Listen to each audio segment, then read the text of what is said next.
What's up, sports fans? This is the Lucas Ross Sports Channel. We continue here with my 2024 college football schedule preview and projected record series. The Duke Blue Devils are up next, and before we preview their schedule for 2024 and give them an early projected record based on how tough their schedule is, let's take a look back at what the Duke Blue Devils did in 2023.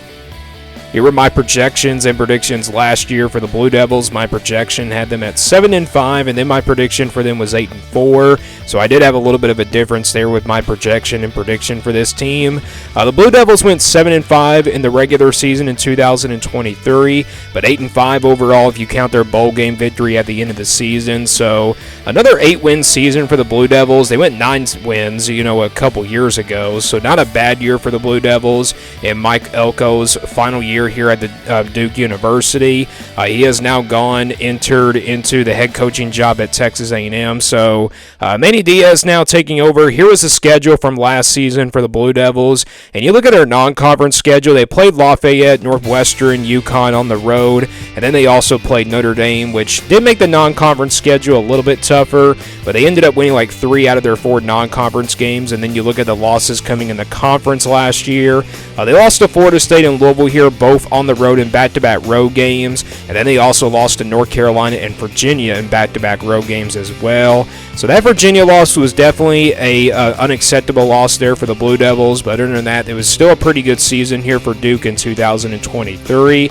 Now looking ahead to 2024, like I just mentioned, Mike Elko is now gone, taking the Texas A&M job, so that means that Manny Diaz is now taking over as the head coach for the Blue Devils. So let's now look ahead to that 2024 schedule, and here is the schedule for the Blue Devils for this upcoming season. And before we go game by game, let's take a look at who they will play in a non-conference this upcoming season. So this is their non-conference schedule. They will play Elon, Northwestern here on the road in week number 2 in a rematch from last year, and then they also play UConn here, but this time they will play UConn here at home, and then they play on the road here at Middle Tennessee here in the non-conference. So the non-conference schedule is not too tough. The only non-conference game that I do see being tough here is Northwestern. Middle Tennessee is definitely a game to keep an eye on if you're a Duke fan. Middle Tennessee is not a bad group of 5 team, so you don't want to probably sleep on that one if you're Duke. It is on the road, but I think Duke will still be a favorite either way in that one. So that's the non-conference schedule for 2024 for the Blue Devils. Let's now go back to the schedule here and go game by game now.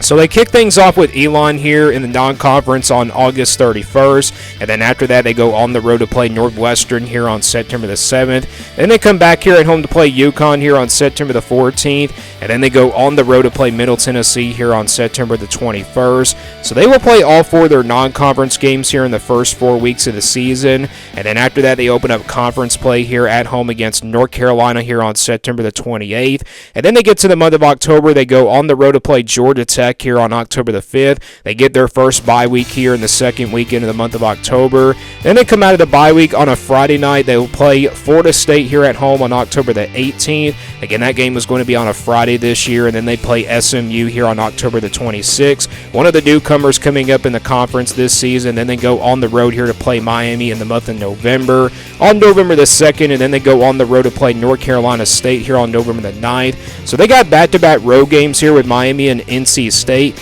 Tough back-to-back road games there a little bit here for the Blue Devils, and then they get their second bye week here in the 3rd weekend of the month of November. They come out of the bye week to play here a home game against Virginia Tech on November the 23rd. Then they close things out with Wake Forest here on the road on November 30th. So that's the schedule here for Duke in 2024.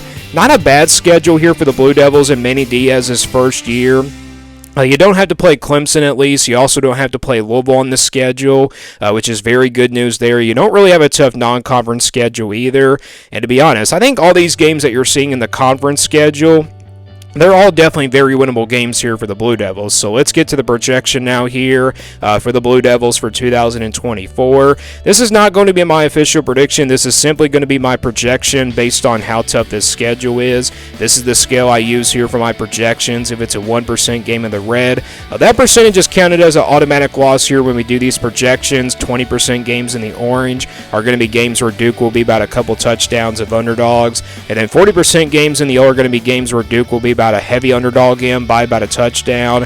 And then 50-50 games will, of course, stay in the white. Games, I think, can go either way. 60% games in the purple are going to be games where the Blue Devils will be favored by about a touchdown. And then 80% games in the blue, they'll be favored by about a couple touchdowns and also by double digits. And then the 99% games here in the green are pretty much the automatic wins here in the green for 2024. So we'll start with those automatic wins here for Duke and also those easy wins here for 2024. And when you look at the schedule, there's only one game on here in the green, and that game is Elon here on August 31st. This is pretty much the only easy non-conference game here on this schedule for the Blue Devils. I think Duke will be favorites in that game, like by at least by more than 95%, and then also like more than 3 touchdowns. So we can count that as an automatic win there for the Blue Devils. It's not a guaranteed win, but we count these as automatic wins here when we do these projections for each and every single team. So I think Duke will be a big favorite there in that one. And then you look at the rest of the schedule here. I do have games here in the blue for the Blue Devils, by the games that they'll be favored by a couple touchdowns and also by double digits. And those couple games are UConn and Middle Tennessee here on the road.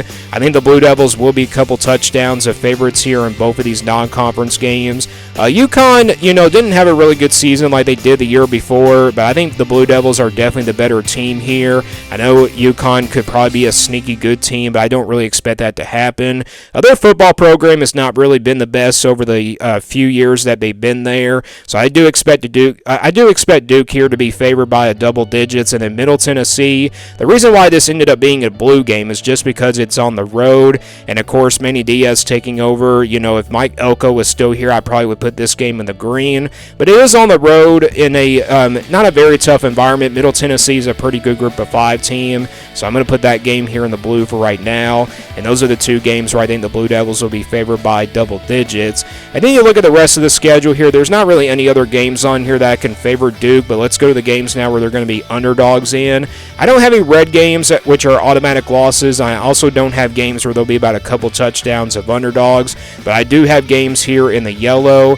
And those 2 games are Florida State and Miami here on the road. I think Duke will be clear underdogs in both of these games. Florida State's definitely a very winnable game because they're coming out of a bye week in this one, and Florida State definitely could be like a top 15, top 25 team. Florida State's not going to be the same team as they were from last year, but it's still either way a tough game where I think the Blue Devils will be an underdog in. And then Miami on the road here, I think that could be a 50-50 game, but Miami is a very tough place to play, so I'm going to put that one in the yellow for right now. And I do expect Miami to be pretty good this year and have a turnaround of a season for Mario Cristobal and that team. So Florida State and Miami are 2 games where I think the Blue Devils will be clear underdogs in. And then the rest of the games here for Duke are pretty much 50-50 games. Northwestern, North Carolina, Georgia Tech, SMU, NC State, Virginia Tech, and Wake Forest. Northwestern was a team that they beat last year, but still that's a 50-50 game in my opinion with a new head coaching position. And then you got North Carolina here. That's a rival game. You never know it can happen. Georgia Tech is also a pretty tough one to call. SMU, they're a newcomer coming up here in the ACC this year. I do expect that one to be a pretty close game there. And then NC State's another rival game. You never know what can happen. Virginia Tech could be a pretty good team this year. They do have a lot of production coming back, especially on the offensive side of football. I think that's a pretty even matchup there as well. And then Wake Forest here on the road. Kind of hard to tell how good Wake Forest is going to be this year. It is on the road, though, so that's the reason why this turned out to be a 50-50 game here for the Blue Devils. But again, 7 games, I think there'll be 50-50 games here, and they can go either way. So what does the projected record look like here for the Blue Devils for 2024? And again, not my official prediction. This is simply a projection based on how tough the schedule is. So we count that 1 green game as an automatic win, and then you count those 2 blue games as slight wins. Then you average out a couple of those yellow games here at 40%. And then you average out all these 50-50 games here at 50%. The overall projected record for Duke comes out to be 5-7 here for 2024. So a 5-7 projection here for the Blue Devils. A little bit of a lower projection compared to last year. This projection would be a little bit higher if, Mike Elko was still there as the head coach, but with him now gone and Manny Diaz now taking over, Riley Leonard now transferring away, play. This could be a different Duke team, but they could definitely still make it to a bowl game based on this schedule. I mean, it wouldn't really shock me if this team did go like 6-6 or 7-5, just because they do have a lot of very winnable games here on the schedule. But if they go 4-8 or maybe like 3-9, that would definitely be very disappointing here for Duke, especially for a team that went to like a 8-win season a year ago. So, but again, I think this is a pretty fair projection here for, Duke at 5-7. Again, basically a first-year head coach with Manny Diaz, but we'll see how he does here. For the future here for the Blue Devils for 2024 and also for the rest of the years to come here for Duke University. So give me your thoughts on this Duke team down in the comments below. What do you think their projected record is for 2024? Thanks for watching this video, and stay tuned here for more sports content videos on my Lucas Ross Sports channel.